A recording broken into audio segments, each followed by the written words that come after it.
mbalamusizaako mwenna mu linnya lya Mukama Katonda omusaasizi w'ekisa ekingi. Okusookera ddala mbeetondera okukola vidiyo eno nga temulaba bulungi. I understand it's quite late, but mbadde nyina okuvaayo ngikole given the circumstances ezibaddewo. It's been a long time nga tetuwuliziganya, tetwogerezeganya, tetweraba, twemisinga. A lot has been happening. Okusookera ddala ennaku z'omwezi zaali 9 olunaku lwali lwa 6 omwaka 2020 guno gwe tulimu January, nga tusigaza ennaku ndowooza nga 4 tulonde. Page eno baagiwamba, yawambibwa abantu be tutamanyi nakati, nemba nga sikyagirinako control, nemba nga sikyali in charge of this page. So since then mbadde sigirina, since then mbadde siri in charge of it, since then mbadde sobola kukozesa page eno. Naye Katonda atusaasidde, lwakiri tugirina. Leero ennaku z'omwezi nkola vidiyo eno ng'ennaku z'omwezi 2 omwezi ogwokuna omwaka 2021 kitegeeza bbanga liyiseewo. Nze Haji Kazibwe Bashir mbazira nza kubuuzaako n'okuddamu nate okulabika nti nno twebaza Katonda atusobozesezza okulabika n'otumiitinga. Nziramu kwetondera yakanneegattako nti tukoze broadcast eno, tukoze stream eno. It's quite late, it's quite not late, but because again wera sawa 2, but it's in the dark, budde bwa kiro, era sitera kukola mu mbeera efaanagana ku wait, but I wanted to make sure that mumanya nti page yaffe yakomyewo. I wanted to make sure that mumanya nti yes, we can say alhamdulillah tuli in charge of this page eya Kazibwe Bashir Mbazira. So yenze kenyini era tujja kuba tusinzira n'okubaganya ebirowoozo n'okwogera ebintu bingi nnyo ebitukwatako ng'eggwanga lyaffe. Okusookera ddala ebibadde bigenda maaso, buli omu abadde abiraba, ebibadde bigenda maaso, buli omu abadde abifuna nga babadde ajja abifuna. Ebisinga ku byo abalala babyogeddeko, ebisinga ku byo mubyogeddeko, ebisinga ku byo bibuuzo bingi ebiriwo. Ne bwe tufuna omwaganya nga guno, twebaza Katonda abatusobozesezza okulabika nti no, we can use this opportunity okulabika n'otugabana the same. So I nkusaba, let you sharinga, inviting friends, tagging someone, obategeeza obagaye nti Haji Kazibwe Bashir Mbazira wali butereevu bulambalamba. Now bingi bye tujja kubanga tukubaganyako ebirowoozo. Kyamukisa mulala nti bibaddewo nga amakubo ge twandibadde tuyitamu oba oliawo kubanga tukubaganya ebirowoozo ku bino byonna. Digale channel eno, page eno nga sigirina, sisobola kwogera nammwe, sisobola kuwuliziganya nammwe. Even when I opened up another page ebadde tetambula nga abamu temugimanyi, naye twebaza Katonda nti kati tuli ku page yaffe tusobola okubategeeza ebintu bingi nnyo bye tuba twagala okubanga tukubaganyako ebirowoozo. Now kyolina okulabika nti nowejjukiza nga bwe gambye baagibba ng'ennaku z'omwezi 9 twali tubuzeeyo ennaku ndowooza nga 4 oba 5 twetabe mu kulonda. It was a Saturday nga tulonda Thursday. So bingi ebibaddewo. Social media tukolera omulimo gw'amaanyi nnyo okuwuliziganya. Tool y'amaanyi nnyo okuwuliziganya, era bw'eba ekutuseewo ettabi kwe tuba twesigama okubanga tuwuliziganya liba likutuseewo. It is a double-edged sword. Kiso kisala emirundi ebiri social media. Bwe okusinzira ku kigendererwa n'ekiruubirirwa n'okwagala kw'oyo abeera agikozesezza. Bw'osalawo ogikozesa positively, you get positive results. Bw'osalawo ogikozesa negatively, you get negative results. However, kibeera eri kusalawo kw'omuntu okukozesa social media nga bw'abeera ayagadde ku lw'eggwanga lye. Naye tulowooza kibeere kusalawo kwa buli muntu okukozesa social media for the good of our motherland, for the good of our nation, for the good of the struggle, for the good of the future, for the good of each and everybody of us. Okulaba nga tufrontinga ebirowoozo, amawulire, obubaka ebigenda maaso n'okulabikanga bizimba bigatta ku struggle gye tulimu ffenna as a generation. Kye tulina okwejjukiza, this is nothing else but a generational cause ya generation ey'omulembe that is unstoppable. It can be challenged, but you can't stop it. It can have challenges here and there from within and outside, but it's simply unstoppable because obudde bwakyo bwe bubeera bukyuka. Boyinza okulaza nti munno musobola okutuula ne mutambula ku lw'eggwanga mwenna abazimbye trust in quotes ey'abantu. Olwaleero njogera bino ennaku z'omwezi 2 nga mu birabo ebigenda maaso ku Secretary General waffe Mwami Davis Lubongoya, ebigenda maaso ebimwogerwako, abantu abageza okuspreadinga hate campaign, abageza okuspreadinga extremism, abageza to divide us. Wakati mu kaseera kano ng'eggwanga lipondalinga what is the next course of action, then social media comes awash with all this negativities being spread from all wide and far, from locally and internationally. All these are aimed at okumalamu abantu amaanyi basebo ne banyabo. Kyamukisa mulungi nti abamu ku bannaffe mugenda mutegeera, mugenda mulaba, mugenda mujjukira bye tubadde tujja tubagambe ebbanga lyonna ne President waffe Robert Kyagulanyi Ssentamu byazabagamba ti abantu mujja balabiranga ku bikolwa byabwe. N'okujjukiza ffenna nti abantu abatambuza ebigambo ebyo ekibuuzo ekinene kibeerawo nti bakoleraani. Mwabirabye abayogedde ku Secretary General, abayogedde ku mwogezi w'ekibiina, mwabiraba abayogera ku babaka ba Parliament nti ababaka ba Parliament 25 baalya ssente za NRM ne bava mu kibiina. Information ebadde gyetambula intentionally mu ngeri engenderere kwagala kunafuya mitima gy'abakulembeze. Not just bakulembeze bokka, but so much about the people we are leading. So much about the masses that have got trust in the leadership of NUP, in the leadership of Mr. Robert Kyagulanyi Ssentamu, in the leadership of the Secretariat, in the leadership of the newly elected members of Parliament. I want to remind you, brothers and sisters, basebo ne banyabo, bino ebintu si bipya. Mu mirembe gyonna olutalo lwe tulina olunaku olwaleero lutalo lwa propaganda, lutalo lwa kusiga nsigo za bukyayi nga tulina okwebeereramu, tulina okutegeera ne twawula ekituufu ku kikyamu. Otherwise, chances are very high that the dictatorship is going to win over minds z'abantu. Kyoba omanya omwogezi omu yagamba nti omuntu omu bw'abeera ng'ali oppressed, ng'omulala ye oppressor, ng'omu anyigirizibwa, ng'omulala yanyigiriza, ekyokulwanyisa uliriza bulungi nti omu bw'abeera ng'anyigirizibwa, omulala nga yanyigiriza, bali babiri, omu anyigiriza, omulala anyigirizibwa. Ekyokulwanyisa anyigiriza kyabeera alina si kirala kyonna wabula ebirowoozo by'oyo gwanyigiriza. The mind of the oppressed is the weapon of the oppressor. The only weapon the oppressor has is the mind of the oppressed. Fenna as a generation we are under oppression, we cannot breathe. Tulinga George Floyd omuzungu gwe yateekako ebivyo omusajja n'alaja n'agamba sikyassa onzito malawo. The mind, we are like that late George Floyd mumujjukira mu America oyo omuzungu gwe yatuga n'amunyiga pakalo yamukutula omwaka guweze nga kibaddewo. Me, you and everybody, we are like that late person. The mind, ebirowoozo byaffe tugenda biconditioninga tutya? Are we going to give in? Tugenda kukkiriza ebigambo by'obukyayi, tugenda kukkiriza ebigambo by'obulimba by'olabirako ddala in broad daylight, oyina avaayo n'afulumya list ey'ebikwangala ti ababaka Parliament abanuupu 25 bagenze mu State House, babakebedde COVID, bafunye ssente, baalidde. The intention, actually intention ebategendedde kuhatinga mbaka wa Parliament, because ye mbaka wa Parliament ekituufu akimanyi. Ebategendedde bwe boogera ku David Louis Lubongoya, bobogera ku Joel Ssenyonyi, ekigendera si kukosa Ssenyonyi, si kukosa Lubongoya, because mwami Lubongoya ne mwami Ssenyonyi, mwami Kazibwe n'ababaka abalala tumanye ekituufu, mwami Kyagulanyi amanye ekituufu. The intention is not to hurt us because we know the truth, because we stand for the truth. The intention rather is to hurt the masses that look at us, to demoralize the masses, the millions of Ugandans abalina abantu abo abasibe, abalina abantu abo be batamanyi waje bali, abalina obulamu obwakyuka okuva lino lwe byatandikewo. People's like, do you know this? Waliwo obulamu bw'abantu nga bwakyuse negatively, fundamentally negatively ever since this happened. Golooza omuntu oyo agenda kuwulira ki bw'anaawulira nti gundi baamuyise yalidde ssente, nti gundi mumulaba abeera ne Kyagulanyi naye embega, gundi mubeera wano abba ebyamba by'ekibiina n'abitwalira gavumenti. Olowooza omuntu alaba omuntu oyo agenda kulowooza atya? This is the intention of that propagates the same. Now, leero nyiza okubasiganda kukola video mpanvu. I'll be coming back mu nnaku endala eziddako. Today I just wanted to okubakakasa nti ne page yaffe gye tulikira kutujja okuwaganyizanga ebirowoozo. But as I go, I want to leave you with this.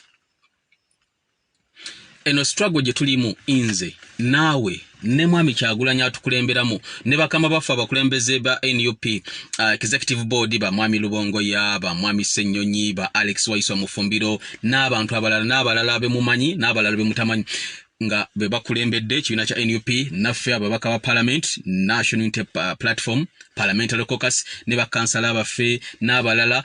Iffe tuli butundu ekitone ennyo ku kizibu kye tulina okukolako. tuli kitundu ekitone nnyo ku solutions ebizibu ekitundu ekinene ky'ekyaba na Uganda betukulembera olunaku lumu ne lukeera fenna nga bw'otuwulira fenna nga bw'otumanya kuva ku mukama waffe Kyagulanyi ne tukola ekyawukana ku bannayuganda kye batusuubiramu. The problems of Ugandans are not going to end. They are not starting to end with us failing to do what we are supposed to do, and we are not about to fail to do what we are supposed to do. Even when they talk what, even when they say what, we know the truth. The public, we are trying to sensitize us. Tuddamu okwejjukiza fenna ku kusoomoozebwa ku kizibu ekinene ekitwolekedde nga generation. Teri abuusabuusa nti twawangula akalulu. Nobody. I want you to bring that person and pensongo lwaki aloze tetwawangula akalulu. Teri abuusabuusa mu Uganda n'emitalo y'amanja nawa ti Mwami Robert Kyagulanyi Ssentamu yawangula akalulu akakubanga ennaku z'omwezi 14. Nobody doubts that. Even the devil knows this. Now, ekibanga kiri bwe kityo. Ng'ensi yonna ekimanyi twawangula akalulu. Ekiba kisigadde mu mikono gy'oyo anyigiriza kukola ki kuyingira mu mindset yaffe. Kutandika kutwawulayawulamu mu mawanga. Kazibwe omunyankole atandika okutunuulira Ssennyonyi omuganda nga atandika omwekengera. Lubongoya omusoga atandika okutunuulira Kyagulanyi omukyoli. Kazibwe omusiraamu atandika okutunuulira Kyagulanyi omukatoliki. Divide and rule to okututemaatema along these lines ze twasalawo ne tugamba ekizibu kyaffe si kya ggwanga. Why would you find omunyankole n'oga omunyankole mubi? Ng'oli muganda naye banatandika okwogera are you going to find space? Why would you find omukatoliki n'oga omukatoliki yatuleetedde obuzibu? Nti abanyankole be batuleetedde obuzibu. We know abantu abatunyigiriza bwe baakuba America. Al-Qaeda network mu 2021 Osama bin Laden bwebanga ddala bwe baakuba America. If you are to take that narrative bwebanga bwe baagikuba obeera nnomo okusanga omusiraamu Kazibwe n'oga Kazibwe gwe watega bomu mu America kubanga Kazibwe musiraamu obeera ebintu obira bulungi. Tomanyi be bagamba abasubira abatebeeza okuba nti baakola ekyo. Olowooza ogenda kuba olowoozezza bulungi bw'osanga omunyankole buli munyankole gw'osanga n'ogamba abanyankole mutubbye nnyo tomanyi babbye eggwanga lino. Olowooza n'oba olabye bulungi bw'onaasanga omusiraamu n'osanga omulokole n'osanga omuki.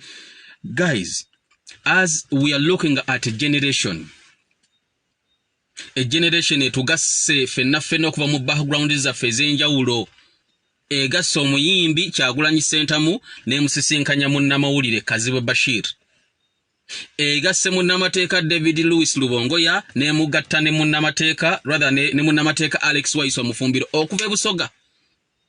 We are looking at a generation egasse omusomesa Joseph Sewungu n'emugatta ne munnamawulire Ssennyonyi. This is the generation we are looking at. Ours is beyond bino ebintu ebitonotono ebinafunafu bye mulaba. If we are going to call nemutandika ne muliisa abantu bonna ne mugane president wa Robert Kyagulanyi Ssentamu nti Kyagulanyi bamuwadde motoka, Museveni yamuwadde motoka etayitamu masasi ajjeyo omusango. Bannange musinza Katonda kibantu mmwe. Dio. So Ugandans, let us wake up. Oh, anyway, all this is done to divert people. You remember very well.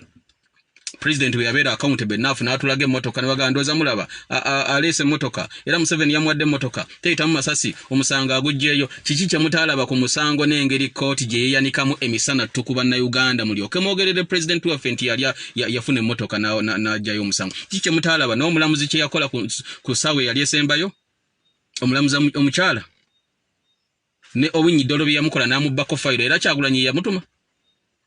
Ne mutandika okwogera babaka wa parliament abanupu Kazibwe yakulembedde ababaka 25 yabatutte mu State House nga n'abamu ku babaka bemwogerako nange munnange mbasanga busanzi ku kitebe. I even don't have those contacts. Nabo tebalina contact yange. Tweraba bwerabe nga ba colleagues wa comrades. Ekyo bwe kyagaana, you see what they are doing. Batuta ababaka mu parliament, batuta ababaka mu court. Ono teyasoma, ono yabba akalulu, Ssennyonyi yabba akalulu nga n'omuntu amututte mu kooti Mwami Ssennyonyi musajja we yali wa mukaaga, omusajja bamuyita simanya Mukeshi Shukura yali wa mukaaga. Let us wake up, because all these are failing. Bwatu kuba chemical yokuba tino bagamba twalya sente abantu ne bategira nti no this is beyond what they can do. Tewali muweche president Kyagulanyi n'avaayo nannyonnyola eggwanga n'ababulira nti bannange baagala kutujja ku mulamwa bwe kyagaana kati wawulidde emisango giringa misango batutte mu kkooti ono bamwabidde ono yabba akalulu ate ono n'abakoba n'awaabira Joyce baagala yeekubana ne poliisi omuntu naye yeekubana ne poliisi n'akakiiko ebyokulonda okubba akalulu gwe ng'oli minister wa information and national guidance mu ggwanga naye ani individual government eba ekyakola. Why don't we first think? Chemicals no butego no bukode bwe baleese against us.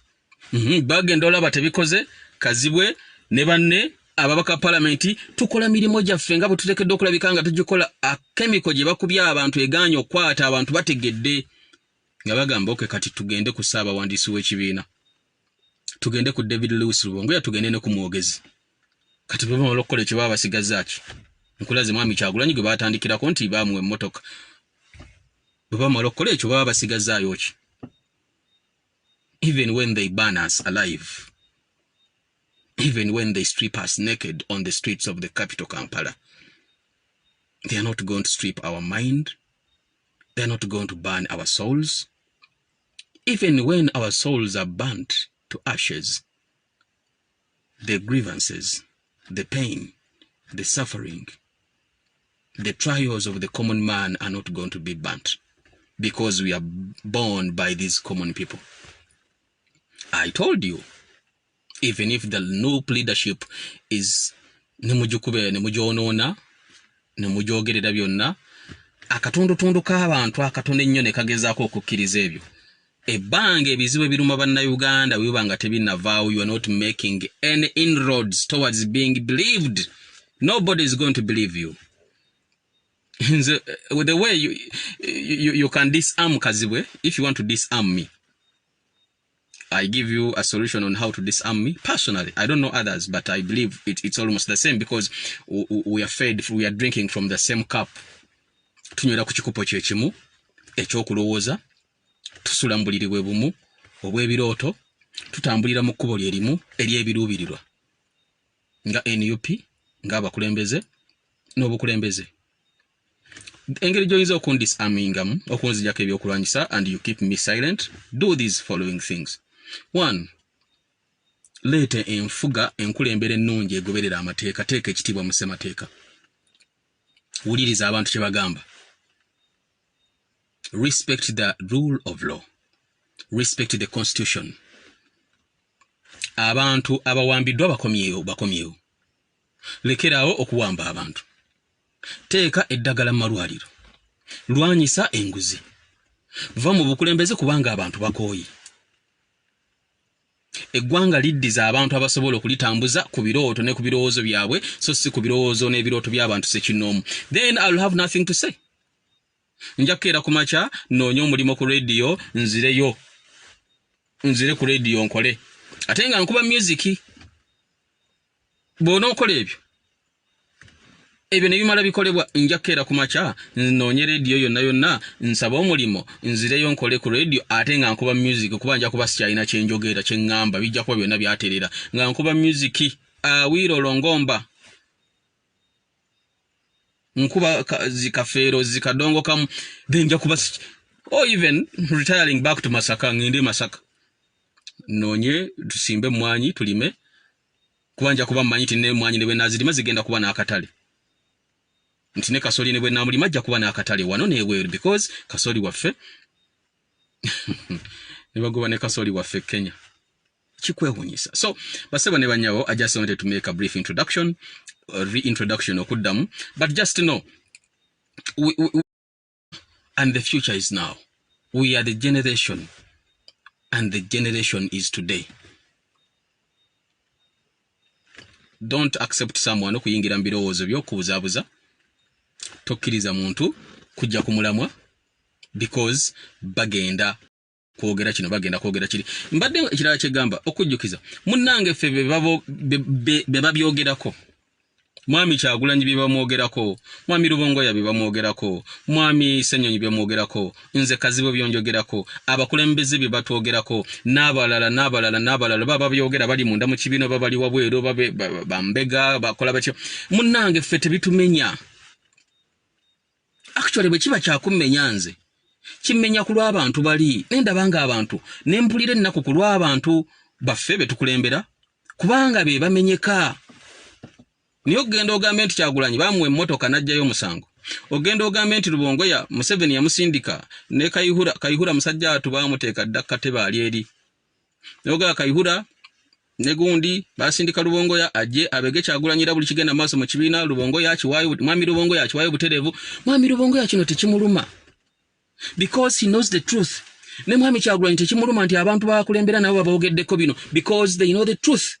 Nebo kibanga kyakubaluma kibaluma ku lw'abantu abatamanyi the much wider public that is being misled and hoodwinked to believe the lies and bad publicity. Ye pain jitubera nayo nga abakulembeze. Not because twogeddwako. Not because amanya g'abantu bagatadde ku line ogonoona nga bo basasuddwa, but because abantu baffe betukulembera abantu abatwinamu obwesigwa essuubi libagwamu. But we are happy to report, we are glad to inform you that abantu abo bolaba ababeera mu butale abaana ba boda boda bannayuganda abali ebweru w'eggwanga abakuba ekyeya ababonaabona abeesunga okudda mu Uganda empya ababeera mu biyumba by'Abawarabu baganda baffe bakadaama erinnya ly'abakadaama nali saagala kulibayitanga ndooza libakkakkanya naye nalabanga balyoke nalyo era waliwo bannaabanga nagiffe bakadaama bo tuli wano eno tuli Saudi aji bakadaama booli oddaddi. Okay, so baganda bange abo bagenda bamanya bategeera ebigenda maaso. Because some of us mu bino byonna byonna twasingayo bulamu bwaffe. You don't want to be reminded. I even don't want to remind people nti Kazibwe nkyatambulira ku ddagala ku lw'obutwa lwe bampa in July 2019. Nobody doesn't know about this. Bampa obutwa kubanga nebaka ku mukomokazi, bampa obutwa kubanga nabba ssente, bampa obutwa kubanga nakayanira ettaka, bampa obutwa kubanga nyina enkayana n'omuntu. Everybody knows why this happened to me. Because I stood for the truth. Kati ne bwe mwogera ebyo abantu bakyalina enkovu zaabwe. Ogambe mwami Kyagulanyi tebamuwadde emmotoka nga abantu be baganda be omusaayi gwe banubiyaniri bali kitalya.